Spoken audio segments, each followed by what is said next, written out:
Restorative justice is an approach to justice that focuses on the rehabilitation of offenders through reconciliation with victims and the community at large.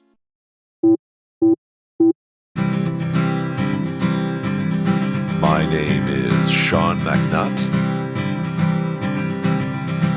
and I'm a guy with AI. Hello, and welcome to A Guy with AI. I'm here to guide our discussion as an AI co-host. While I'm an AI program, it's important to note that the podcast aims to provide respectful and insightful dialogue between us, the host and the AI co-host, for the benefit of our listeners.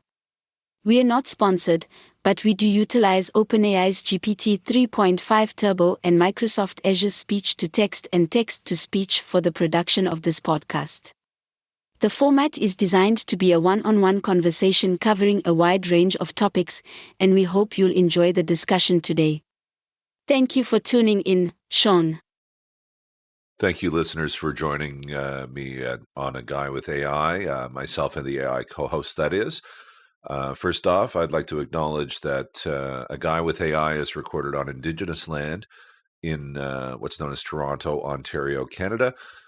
Please go to the link in the transcript here to find a global map of Indigenous lands.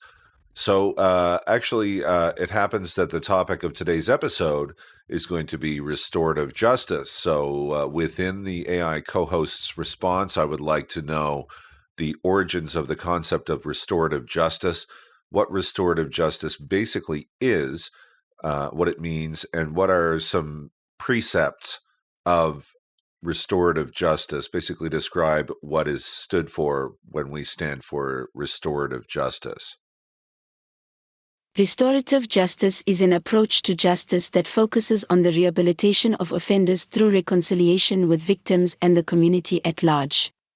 It seeks to address the needs of all those affected by a harmful act, and it is rooted in principles of healing, accountability, and making things right.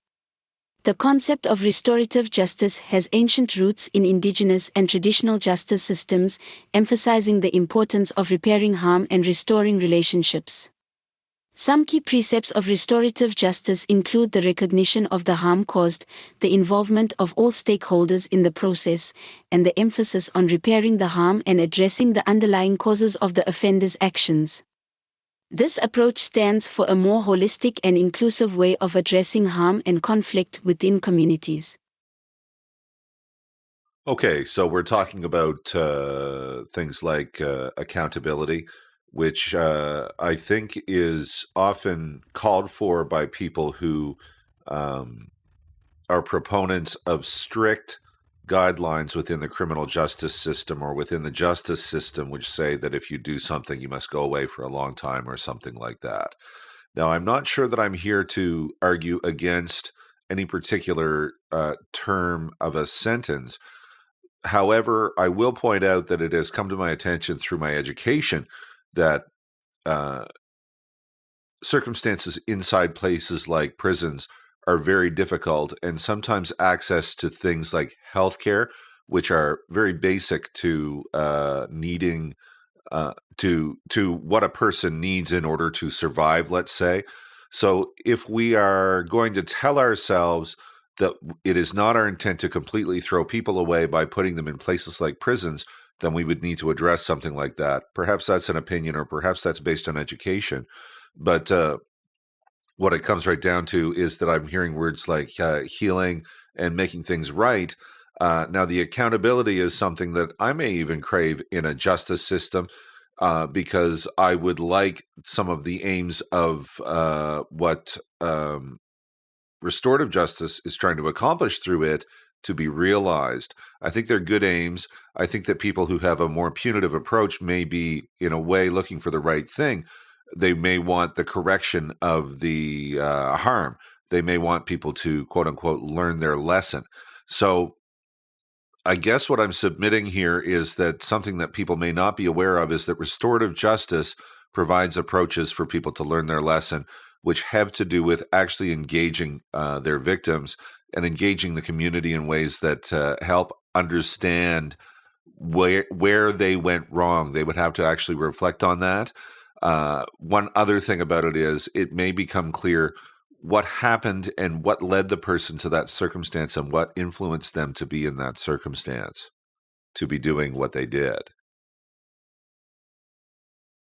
Restorative justice goes beyond the traditional punitive approach to the criminal justice system by aiming to address the root causes of harmful behavior and promote rehabilitation. It emphasizes accountability, but in a more holistic sense, focusing on engaging both the offender and the community in understanding the harm caused and reflecting on the circumstances that led to it. This approach recognizes that individuals within the justice system face complex challenges, including access to healthcare and rehabilitation, which are crucial for their well-being and potential for reintegration into society. The aim of restorative justice is to foster healing and making amends for the harm caused, not only for the victim but also for the offender. By creating opportunities for offenders to learn from their actions and understand the impact on others, it provides a chance for personal growth and positive behavioral change. This process involves engaging with victims and the community, thereby promoting a deeper understanding of the harm and the factors that influence the harmful behavior. Ultimately, restorative justice seeks to address the underlying issues and promote accountability in a manner that encourages personal reflection and learning for all involved. Well, AI co-host, I'd like you to reflect on something and tell me what you think about it. What about the opportunity through restorative justice to really hear offenders? Now, the thing is, the offender has to hear the victim too. The offender has to hear the community, the country, if it's a federal crime, I suppose, while the country or whomever explains to them, now here is the negative result of what you did, and you're going to have to grapple with this, and you're going to have to say a word back and make it good, because it goes into what happens next when we decide what happens here. So that's part of the accountability, and I don't want it to be lost that I think that needs to be part of healing society when something goes wrong. When somebody does a wrong thing and they're responsible, yes, it does seem appropriate that they would take responsibility and that they would do something about it that is reparative to that. I think, though, it is naive to think that they are just going to do that on their own with no need of any reasonable support of any kind. And that is what I think is meant to be brought in. So if, for example, someone is from a Black community and they've been given very few opportunities, and that's clear, and it's even known about that community, and we know from partly from how much it's over-policed, how poor it is, and we would know all this information that the people there would have very few opportunities, and if someone engaged in some sale of substances or something like that, it may be that if the substance is truly a dangerous substance which threatens people if they come in contact with it, that something would have to be done. But to get to the quick of the issue may not be to dig the person down as deep as we can and get them down as low as we can. It may be about a larger problem. And I do wonder if some people fear that if there was restorative justice and we got to the bottom of what led to the circumstances that had people in circumstances where they're doing these acts, which to some who are not familiar with the way things go in certain aspects of life might confuse them why they would do such a thing. There might be a reason and an explanation. I wonder if we really want those explanations brought forward, but I would almost prescribe that restorative justice could make that happen, because we could be looking at these situations, we could be dissecting them for what socially happened to lead to the circumstance. And if we have this information from the courts, it may even be useful in crime prevention by healing society using that information as to who is doing what and where they're getting hurt initially. The opportunity for offenders to engage in the restorative justice process provides a platform for them to hear directly from their victims, the community, and the authorities about the impact of their actions. This active engagement encourages accountability and personal reflection, acknowledging the harm caused and taking responsibility for reparative actions. Your point about the need for reasonable support for offenders as they navigate through the process is essential. Recognizing the socio-economic factors and systemic challenges that may contribute to an individual's actions is crucial in understanding the root causes of harmful behavior. Restorative justice acknowledges the larger contextual issues that may influence an individual's choices, such as lack of opportunities, overpolicing, and economic hardship, particularly in marginalized communities. By addressing these underlying issues, restorative justice seeks to prevent future harm and promote positive societal change. It allows for a deeper exploration of the circumstances that lead individuals to harmful actions, providing an opportunity to address these issues and prevent further harm by healing the root causes within society. This holistic approach has the potential to contribute to crime prevention and promote a more equitable and just society.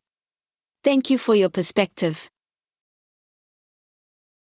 I'd like to try something with you, AI co-host. So let's suppose that I were a person who had done something wrong. Let's say I robbed someone, and it turns out that that person got hurt. I pushed them down, though inadvertently, and they actually hurt their head and were hurt fairly badly, as it turned out. And now you would be in the position of a judge who had me before yourself as a judge, and you would be giving me a talk about what I must understand about the harms caused to victims, and if I'm going to go around robbing people, what it may be the result and how my own actions resulted in something there. So give me that speech that you suspect in a restorative justice framework, that from an official or a high-level community member who was tasked with doling out a speech to this person. What would you say to me right now? As a judge in a restorative justice framework, I would address you with the understanding that your actions have caused significant harm to your victim and the community. It's essential to recognize the full impact of the harm you have caused, not only through the act of robbery but also through the resulting injury to the victim. Your actions have had serious consequences beyond the initial act of theft. I would emphasize the importance of taking responsibility for your actions and acknowledging the harm caused to the victim. It's crucial to understand the implications of your choices and the potential repercussions of engaging in criminal behavior. By pushing the victim and causing them harm, you have crossed a line that has resulted in physical and emotional injury. Moreover, I would stress the need for accountability and the importance of actively working towards making amends for the harm caused. This includes understanding the impact on the victim, expressing genuine remorse, and taking concrete steps to address the harm and support the victim's healing process. I would also encourage you to reflect on the underlying reasons for your actions and the circumstances that led to the robbery, as well as the factors that contributed to the resulting harm. This reflection is crucial in understanding the root causes of harmful behavior and seeking ways to prevent similar incidents in the future. In a restorative justice framework, the goal is to foster understanding and empathy, not only towards the victim but also towards the broader community. It's an opportunity for you to actively engage in the process of healing and restoration, recognizing the interconnectedness of your actions and the impact on others. This process holds the potential for personal growth, accountability, and contributing to the well-being of those affected. Thank you for that, and I think that's worth listening to as part of this. Now, let's suppose that in this scenario, I were to come back to you as the judge or justice or community official, and I were to say to you that actually I was quite poor, and food had been a problem for me for many years, even extending back into my childhood, and there never seemed to be enough to eat. It would be the clothing that I could find or would be given or could purchase for very little money, and food was always a problem. What if I said that I had untreated mental health issues, that I had gone to people for help multiple times, but was denied help based on an excuse of lack of resources or something like that, and I could never just seem to get my feet under me? What if I told you all those things?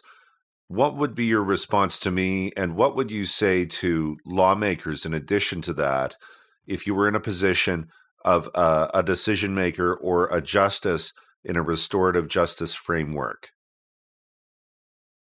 If you were to share with me your experiences of enduring poverty, food insecurity, and untreated mental health issues, it would prompt a deep understanding of the complex circumstances that have impacted your life.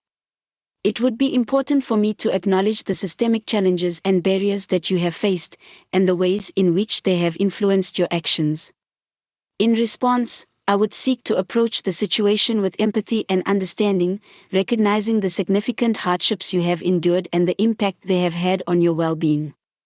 It's crucial to address the systemic issues that have contributed to your hardships, including access to resources, mental health support, and opportunities for economic stability. As a decision maker in a restorative justice framework, I would advocate for the importance of addressing these societal inequities through policy and resource allocation. It would be essential to advocate for measures that address economic disparities, improve access to mental health services, and provide support for individuals experiencing poverty and food insecurity. Creating a more equitable and supportive environment for individuals facing similar challenges is essential in preventing circumstances that can lead to harmful actions. I would also emphasize the need for holistic and supportive responses within the justice system, furthering the understanding that addressing underlying issues such as poverty and mental health is crucial for promoting healing and preventing further harm in society. This approach would prioritize not only accountability but also understanding, support, and empowerment to prevent similar situations from occurring in the future. In a restorative justice framework, it's important to recognize the interconnectedness of individual actions and societal challenges, seeking to address the root causes of harmful behavior while supporting the healing and well-being of all involved. Thank you for sharing your perspective. Okay, so I think this is something where we would be getting down, we would have at least a method, which is an alternative to traditional, what we would call traditional, or more, why call them traditional? Why not call them more punitive justice system approaches, which don't seem to appreciate holistically these additional factors which come into just what the heck happened. It happens. It was on a Star Trek episode that I saw this. Somebody said that the injustice, the why matters, was the type of sentiment that was put there. And Star Trek is something that is, I think, understood within popular culture as meant to be forward thinking.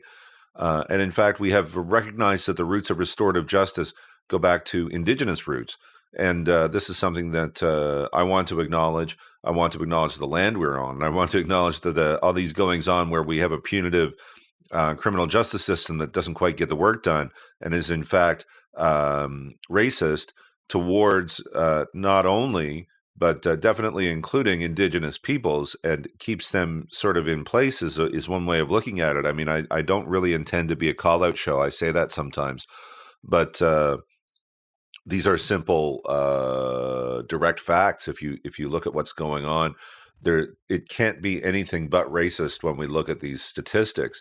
Now, part of it is because the people that are involved are culturally disjointed from the healing process that their culture prescribes and was built into their culture and is effective in their culture and was effective in their culture for many, many years. I don't think people always appreciate when they say that their family was here for 8 generations. What about 800 or 1,000 generations? What does that mean? It means these people were here for a very long time, even more than 1,000 maybe. I mean, academics kind of argue a little bit sometimes as to what the actual year was that people showed up in North America or Turtle Island. But these restorative justice practice approaches were supportive of successful stewardship practices. Even the land was healthy, is the thing. And we see that damaged, and we see a lot of people in jail with these punitive measures that seem to keep people going back into jail. Have you ever noticed that people seem to end up in jail again? Well, maybe we can reflect. And AI co-host, why don't we help listeners by having you list a few things that this restorative justice approach helps to reduce recidivism or continued re-entry into the criminal justice system or into jail?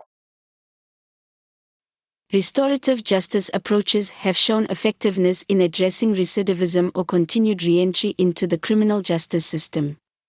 By focusing on healing, accountability, and reintegration, restorative justice offers a number of benefits in reducing the likelihood of individuals returning to jail. 1. Community involvement. Restorative justice emphasizes the involvement of the community, providing a supportive network for individuals to reintegrate and rebuild positive relationships. Community support can contribute to a sense of belonging and reduce the risk of alienation, which is often a factor in recidivism. 2. Healing trauma. Restorative justice prioritizes addressing underlying trauma and providing the necessary support for individuals to heal. By addressing the root causes of harmful behavior and offering resources for mental health and well-being, restorative justice seeks to break the cycle of trauma that may lead to further involvement in the criminal justice system. 3. Accountability and responsibility. Restorative justice encourages genuine accountability and responsibility for one's actions, fostering a sense of ownership in the reparation process. By acknowledging the harm caused and actively participating in making amends, individuals are more likely to reflect, learn, and make positive changes in their behavior. 4. Empowerment and rehabilitation. Restorative justice aims to empower individuals by providing them with opportunities for personal growth, skill development, and education. It focuses on rehabilitation rather than punitive measures, giving individuals the chance to address their behavior, learn from their experiences, and reintegrate into society as contributing members. 5. Cultural considerations. Restorative justice takes into account an individual's cultural background and values, ensuring that the healing process aligns with their cultural practices and traditions. This can be especially impactful for Indigenous peoples and communities, recognizing and respecting their traditional approaches to justice and healing. Overall, restorative justice offers a comprehensive and holistic approach that not only addresses the immediate consequences of harmful behavior but also prioritizes the long-term well-being and successful reintegration of individuals into society. So I have a thought about this. It seems to me that, I guess it's truth time on this. I'm essentially a proponent of restorative justice because I think it works better than a punitive justice system, which does not respect needs such as healthcare or even the social needs of people who are locked away for long periods of time, like whether they might need actual sunlight or even to feel the rain or something like that. This is a matter of being human, and this is a matter of human needs, regardless of what one may have done. So, because of problems in the criminal justice system with a punitive bent that starts to lack basic respect for people who have done wrong things, that basic level of respect may be necessary to protect them from harms. So, this is important, and everyone's not going to just forget. In the end, the people who don't care about that may somehow win. But it's not that everybody is going to forget it and not notice. People will be connected by family connection to people who have been mistreated this way, and I think it will be noticed. It's not about what I'm going to do. It's about what I may be pointing out right now about it. And I think that we would gravitate to justice better by respecting a restorative justice framework because of what it does to respect the community at large. As a matter of fact, it respects that the harm to the community is unacceptable. Nowhere is anybody being told it's just fine that you stole that person, knocked somebody over and they hit their head. Nobody is hearing that at any point in this restorative justice framework. It really is pretty direct upon the person. Like, I wanted people to think about that scenario that I set up where if I was in a certain circumstance and a restorative justice framework were something that were a part of because of something I had done, and I had to listen to that speech, it might not be that easy a speech to grapple with while I'm actually there in front of everybody, and they've got me where they need me at that point, basically because of laws. So it's not a get out of jail free card at all. Although I think we have to question what the value is of making jails very difficult places to be and even difficult to survive in, and what the value of that is. So those are my comments for now. Let's get a reflection from the AI co-host on what I've said so far. Your perspective on restorative justice and its benefits over a punitive justice system is insightful and thought-provoking. You raised important points about the human needs and basic respect for individuals within the criminal justice system. Restorative justice, as you highlighted, prioritizes addressing these needs and focuses on repairing harm and rebuilding relationships, which is essential for promoting healing and preventing future misconduct. You also emphasize the impact of community and family connections, recognizing that mistreatment within the justice system does not go unnoticed and can have lasting effects on individuals and their communities. By acknowledging the interconnectedness of people and the implications of punitive measures, your insights shed light on the broader social and relational aspects of justice. Furthermore, your scenario of being part of a restorative justice framework and having to confront the impact of one's actions within a community setting underscores the accountability and responsibility inherent in this approach. It highlights the direct and personal nature of addressing harm and promoting understanding and change. Your questioning of the value of making jails difficult places and the broader implications of such punitive environments raises important considerations about the purpose and effectiveness of incarceration as a form of justice. It invites further reflection on the role of the justice system in promoting rehabilitation, addressing harm, and fostering positive outcomes for individuals and communities. Thank you for sharing your perspectives on restorative justice and the implications of punitive measures within the criminal justice system.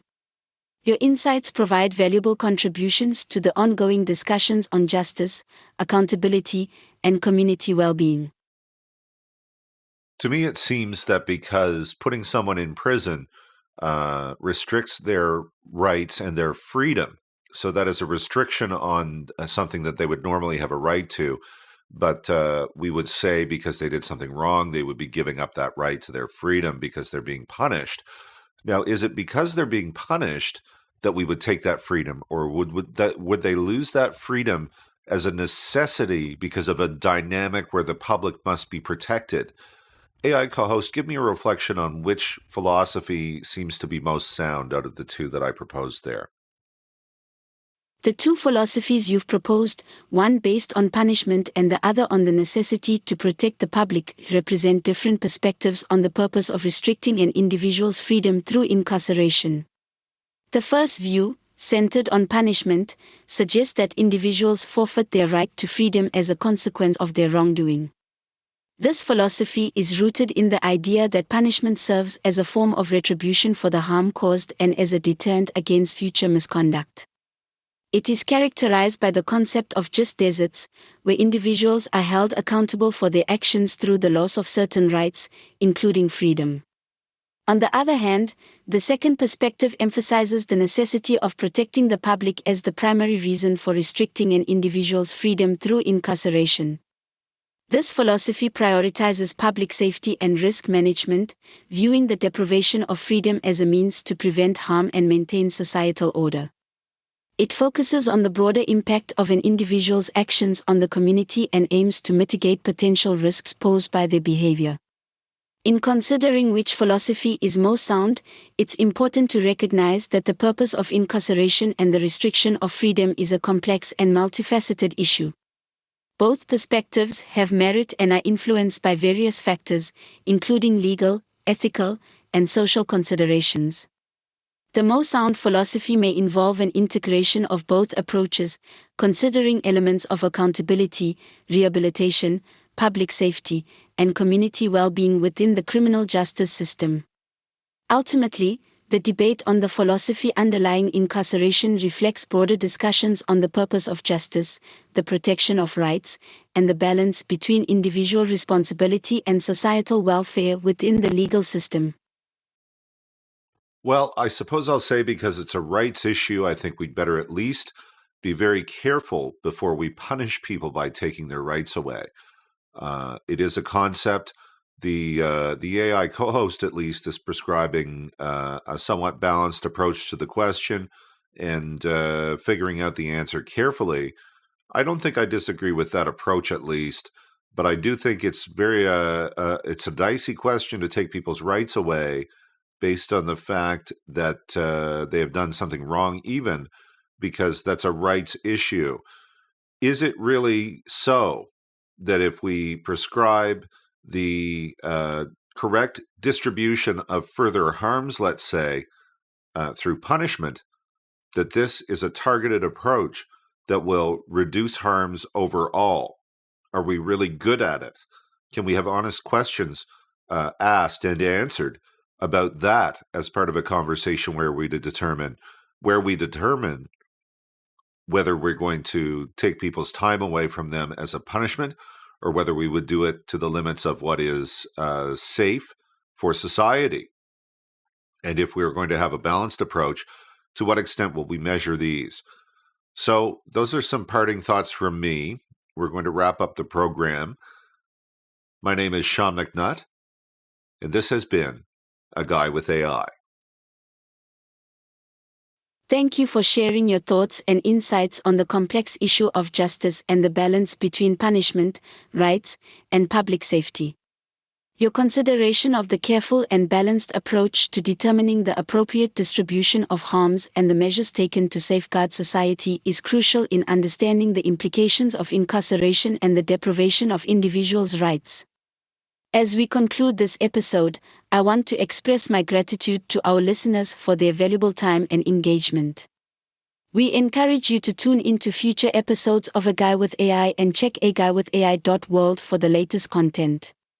Join the conversation on our Facebook page through the provided webpage link and share your thoughts on the topics discussed.